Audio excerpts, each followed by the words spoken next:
I'm humbled to be here with these amazing class of graduates.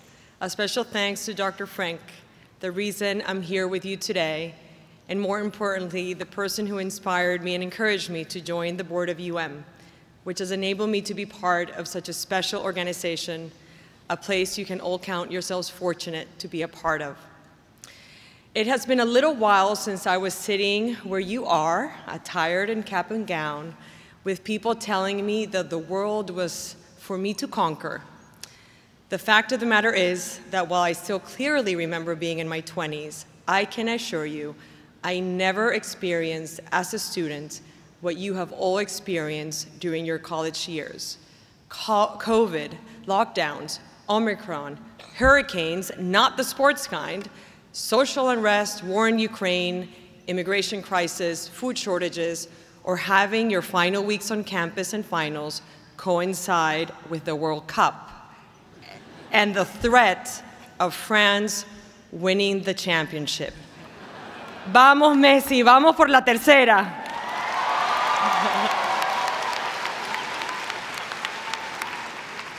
It is an understatement to say that you have persevered through great uncertainty and come out on the other side full of hope. I'm not sure there's much more I can tell you that will make you more prepared to face the world than you already are. So I think we can wrap it up and I can let you go on with your festivities. Just kidding. I do have a few words that I hope will help you as you head out on your journey.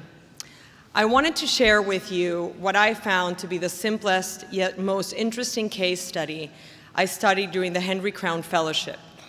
It's about the parable of the Sadhu. Does anybody know about the parable of the Sadhu here? Raise of hands. Awesome, fresh audience. I love this story not only for the thought-provoking elements of how different cultures come together, but for the simple messages it teaches us about personal choices and the impact those can have on us as individuals and collectively as a group. The parable of the Sadhu is a true story based on McCoy, a Morgan Stanley employee who in 1989 was climbing across the mountains of Nepal, headed to a holy village. He was in the middle of the hike when he and 3 other groups of hikers from New Zealand, Switzerland, and Japan discovered a Sadhu, one of the holiest persons within Hinduism, who has renounced all earthly attachments with the unswerving objective of connecting with the divine. The Sadhu was wearing only a few pieces of clothing and shivering from the cold. Some people from the hiking groups gave him warm clothes, food, and drink, but that is where their assistance ended.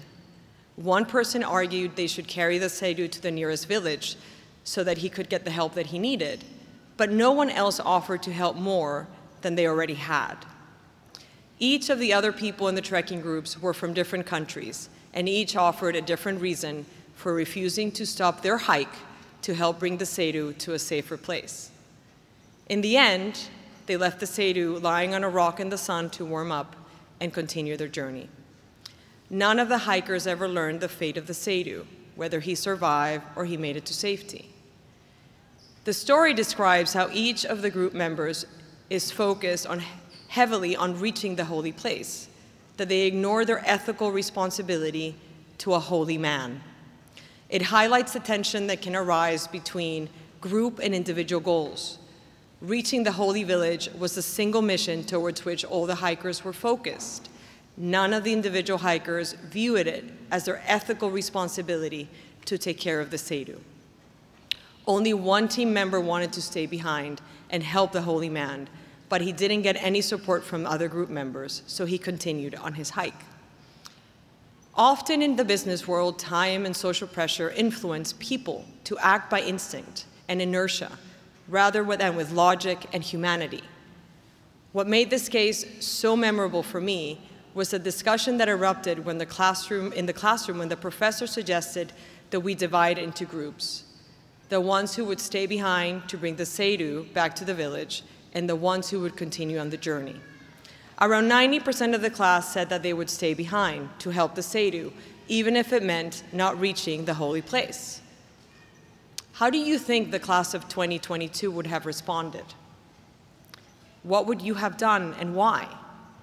From what I have heard about this graduation class, I'm betting, given all that you have experienced, that closer to 100% of you would have stayed behind. I think the pandemic gave us the gift for making us a bit wiser, more aware, and probably even kinder, more compassionate and empathetic. This dilemma is similar to what you have experienced these past few years. As President Frenk mentioned during his remarks, you all have, individually and collectively, made personal sacrifices for the good of your classmates and your school. You self-quarantined, which probably felt lonely. You physically distanced to maintain a safe environment that changed much of the camaraderie that develops when you collaborate and confer with each other. Zoom is probably a word you would like to delete from your vocabulary. I would normally advise young scholars to be brave enough to spend time alone. But you have done that and come out on the other side of it with so many hopes and dreams still intact. The difficulties you have faced in these past few years have armed you with a special set of skills to go out and conquer your goals. As you head out into the workplace, you will be faced with difficult ethical decisions for which there is no definite right answer. So as you embark on this postgraduate journey, take a moment to stop and think before deciding. There's a thin line between right and wrong, which can be difficult to notice when pressed for time or when working with a diverse team of individuals, each with different upbringings and conflicting goals. Make the choice to do something because it engages your heart as well as your mind. Make the choice because it engages all of you.